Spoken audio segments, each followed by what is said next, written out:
नमस्कार सम्पूर्णलाई नेपाली अध्ययन युट्युब च्यानलमा स्वागत छ। आजको यस भिडियोमा हामी दैनिक पाठ्ययोजना कसरी बनाउने, पाठ्ययोजना बनाउँदा के कुरामा ध्यान दिने लगायतका विषयहरू सिक्नेछौं।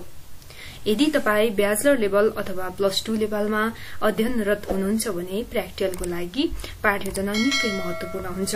यदि तपाई अन्य विषयमा प्लस 2 उत्तीर्ण गरी ब्याचलर नेपाली एजुकेसन अध्ययन गर्दै हुनुहुन्छ भने तपाईको लागि अझ यो भिडियो उपयुक्त हुनेछ।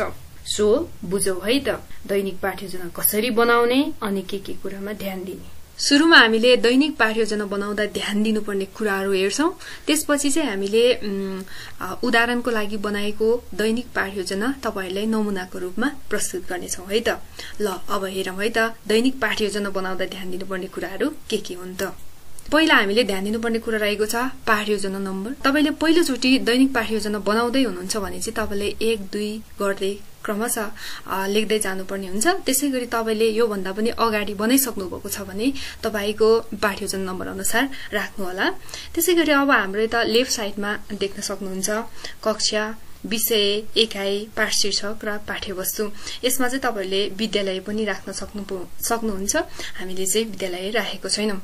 अब कक्षा तपाईले कति कक्षा पढाउँदै हुनुहुन्छ, त्यसैगरी अर्को विषय तपाईले कुन विषय पढाउँदै हुनुहुन्छ जस्तै नेपाली, त्यसैगरी एकाइ कुन एकाइ पढाउँदै हुनुहुन्छ तपाईले 1 2 3 यसैगरी राख्न सक्नुहुन्छ भने पाठ शीर्षक तपाईले पढाउन लाग्नु भएको विषयको पाठ शीर्षक राख्नुपर्ने हुन्छ। त्यसैगरी अर्को पाठ्यवस्तुमा चाहिँ हामीले निश्चित समय अनुसार विद्यार्थीको बौद्धिक क्षमताको आधारमा पाठ शीर्षकको अंशहरूलाई चाहिँ हामीले कति पढाउन सकिन्छ भन्ने आधारमा राख्नुपर्ने हुन्छ। त्यसैगरी यता हाम्रो लेफ्ट साइडमा रहेको छ मिति। तपाईले पाठ्ययोजना कहिलेको बनाउँदै हुनुहुन्छ त्यो मिति राख्नु होला।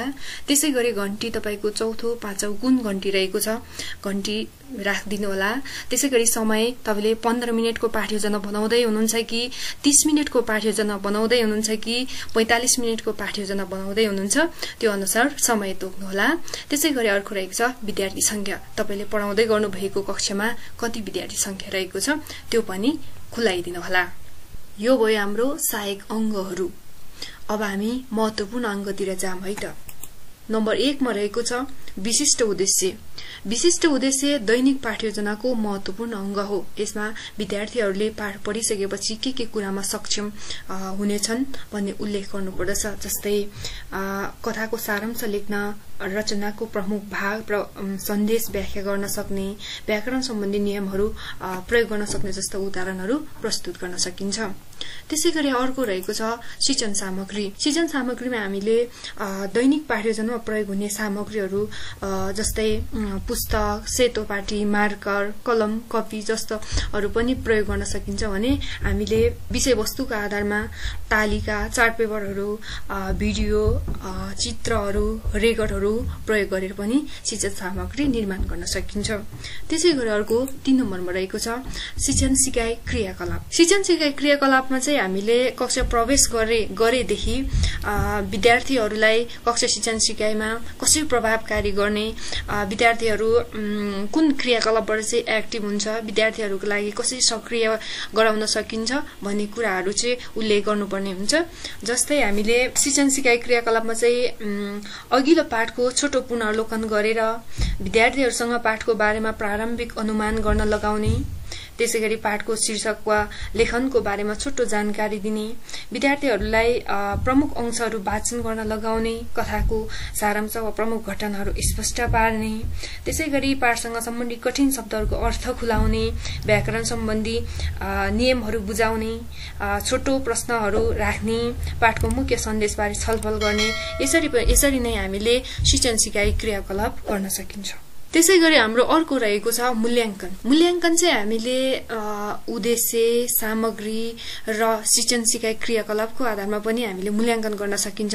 विद्यार्थीलाई पढाइसकेपछि हामीले विद्यार्थीले जुन पाठको अध्ययन गरेको छ विद्यार्थीले कतिको बुझेको छ कि छैन त्यसको चाहिँ मूल्याङ्कन गर्नुपर्ने हुन्छ। जस्तै हामीले चाहिँ विद्यार्थीहरूलाई पाठ्यवस्तु अथवा उद्देश्यको आधारमा चाहिँ हामीले छोटो प्रश्नहरू गरेर, त्यसैगरी अर्को विद्यार्थीसँग कथाको नीतिगत पक्षहरूको विचार राख्न लगाएर र कुनै पनि हामीले पाठ्यवस्तु आधारमा चाहिँ हामीले कविको परिचयहरू दिन लगाएर यसरी पनि हामीले मूल्याङ्कन गर्न सकिन्छ। त्यसैगरी अर्को 5 नम्बरमा रहेको छ गृह कार्य। गृह कार्य चाहिँ हामीले सिकाइलाई अझ धेरै प्रभावकारी बनाउनका लागि के गृह कार्य दिँदा प्रभावकारी हुन्छ त्यसको आधारमा चाहिँ हामीले गृह कार्य उल्लेख गर्नुपर्ने हुन्छ। यो भयो हाम्रो ध्यान दिनुपर्ने कुराहरू। अब हामी उदाहरणको लागि बनाएको दैनिक पाठ्ययोजनाको नमुनाहरू हेरौं है त। हामीले हाम्रो पहिलो पाठ्ययोजना भएको कारणले हामीले पाठ्ययोजना नम्बर 1 राखिएको छौं। तपाईहरुले आफ्नो पाठ्ययोजना अनुसार 2, 3, 4 राख्न सक्नुहुनेछ। अब हेरौं, हामीले कक्षा 8 लाई लिएको छ। त्यसैगरी हाम्रो विषय नेपाली रहेको छ। इकाइ 13 रहेको छ। पाठ शीर्षक प्यारो प्रकृति कविता। त्यसैगरी पाठ्यवस्तु कविको परिचय र लयबोध रहेको छ। मिति 2080 12 को महिना 14 गते हामीले तयार पारिएको थियो। त्यसैगरी हाम्रो घण्टी चौथो रहेको छ भने समय 30 मिनेटको सहपाठी सिजन जहिले पनि 30 मिनेटको हुने गर्दछ। यो कुरा तपाईहरुले पनि ख्याल गर्नु होला। त्यसैगरी विद्यार्थी संख्या हाम्रो चाहिँ 40 रहेको थियो। त्यसैगरी अब हेरौं हामी पाठ्ययोजनाको विशिष्ट उद्देश्य। हाम्रो विशिष्ट उद्देश्य चाहिँ यस प्रकार रहेका छन्। कक्षा शिक्षणको अन्त्यमा विद्यार्थीहरू निम्न कार्य गर्न सक्षम हुनेछन्। अब के कार्य गर्न सक्षम हुनेछन् त ल हेरौं है त। पहिलो रहेको छ कवि प्रहलाद पोखरेलको संक्षिप्त परिचय बताउन। त्यसैगरी अर्को रहेको छ प्यारो प्रकृति कविता गति यति मिलाई लय हाली वाचन गर्न विद्यार्थीहरू सक्षम हुनेछन् है त। अब हाम्रो अर्को 2 नम्बरमा रहेको छ 2 नम्बरमा शिक्षण सामग्रीहरू। हामीले विद्यार्थीहरूलाई सक्रिय प्रभावकारी बनाउनका लागि चाहिँ विभिन्न शिक्षण सामग्रीहरू प्रयोग गर्न सकिन्छ। जस्तै हामीले प्रयोग गरिएका शिक्षण सामग्रीहरू चाहिँ यस प्रकार रहेका छन्। कवि प्रहलाद पोखरेलको परिचय सम्बन्धी तालिका। अनि हामीले अर्को पनि शिक्षण सामग्री रहेको छन् दैनिक कक्षा शिक्षणमा प्रयोग हुने पाठ्य सामग्रीहरू। यो त अनिवार्य रूपमा भइ नै हाल्छ। जस्तै किताब, सेतो पाटी, कपी, डस्टर, मार्करहरू चाहिँ हाम्रो दैनिक कक्षा शिक्षणमा प्रयोग हुने पाठ्य सामग्रीहरू हुन्। त्यसैगरी अर्को 3 नम्बरमा रहेको छ शिक्षण सिकाइका क्रियाकलापहरू। शिक्षण सिकाइ क्रियाकलाप चाहिँ हामीले कक्षामा विद्यार्थीहरूलाई के क्रियाकलाप गरेर सक्रिय बनाउने प्रभावकारी बनाएको रहेछन् त। ल अब हेरौं है त। पहिलो रहेको छ कविको परिचय सम्बन्धी तालिका कक्षामा प्रस्तुत गरी तालिकाको सहायताले कविका परिचय प्रष्ट पार्ने। जस्तै हामीले शिक्षकले तयार पारेको तालिकालाई प्रदर्शन गरी विद्यार्थीहरूलाई पढ्न लगाएर हामीले कविको परिचय प्रष्ट पार्नु पर्दछ। त्यसैगरी अर्को रहेको छ शिक्षकले कविताको पहिलो श्लोक गति यति मिलाई लय हाली वाचन गर्ने। अन्य विद्यार्थीलाई कविता ध्यानपूर्वक सुन्न लगाउने। विद्यार्थीले पहिला शिक्षकले नै गति यति मिलाएर कविता वाचन गर्यो भने चाहिँ विद्यार्थीहरूले सहज सरल रूपमा चाहिँ उनीहरूले पनि वाचन गर्न सकिन्छ भन्ने उद्देश्यले चाहिँ हामीले विद्यार्थीलाई ध्यानपूर्वक सुन्न लगाउने। अब हाम्रो अर्को बुँदा रहेको छ शिक्षकले उक्त कविता पुनः गति यति मिलाई आवश्यकता अनुसार सहजीकरण गर्दै 4 देखि 5 जनाको समूह बनाई पालै पालो वाचन गर्न लगाउने। किनकि शिक्षक आफैले वाचन गरिसकेपछि विद्यार्थीहरूलाई सहज हुन्छ। त्यसैले आवश्यकता अनुसार उनीहरूलाई विभिन्न गतिहरू मिलाएर आवश्यकता अनुसार समूह बनाई सामूहिक रूपमा चाहिँ विद्यार्थीहरूलाई पालै पालो वाचन गर्न लगाउने। त्यसैगरी हाम्रो अर्को बुँदा रहेको छ अन्त्यमा शिक्षक विद्यार्थी सबैले सामूहिक रूपमा प्यारो प्रकृति कविता वाचन गर्ने। यस क्रममा हावभाव अभिनय जस्ता विधिको प्रयोग गर्ने। अन्तिममा विद्यार्थी शिक्षक सामूहिक रूपमा चाहिँ कविताको वाचन गर्ने र यस क्रममा चाहिँ हामीले कुन विधिको प्रयोग गरेको छ यसमा पनि हामीले यो विधिको प्रयोग गर्नुपर्ने हुन्छ। जस्तै यहाँ चाहिँ हामीले हावभाव अभिनय जस्ता विधिको प्रयोग गरिएको छ।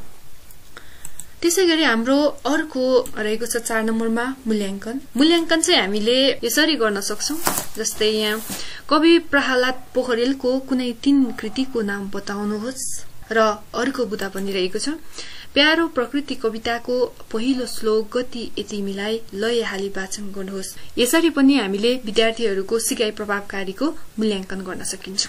हाम्रो 5 नम्बर अन्तिममा रहेको छ गृह कार्य। गृह कार्य चाहिँ हामीले विद्यार्थीहरूको सिकाइलाई अझ प्रभावकारी बनाउनको लागि चाहिँ गृह कार्य दिने गरिन्छ। जस्तै हामीले उदाहरणको लागि यहाँ राखिएको छ प्यारो प्रकृति कवितामा प्रयुक्त कठिन शब्दहरू कापीमा टिपेर ल्याउनुहोस् अथवा कापीमा टिप्पणी गर्नुहोस्। यसरी पनि हामीले विद्यार्थीहरूको सिकाइले चाहिँ अझ प्रभावकारी गर्न सकिन्छ। भिडियो अन्तिमसम्म हेर्नु भएकोमा धेरै धेरै धन्यवाद। कुनै प्रतिक्रिया भएमा कमेन्ट गर्नुहोला। अन्य यस्तै जानकारीमूलक भिडियोको लागि च्यानललाई सब्स्क्राइब गर्न नभुल्नुहोला। धन्यवाद।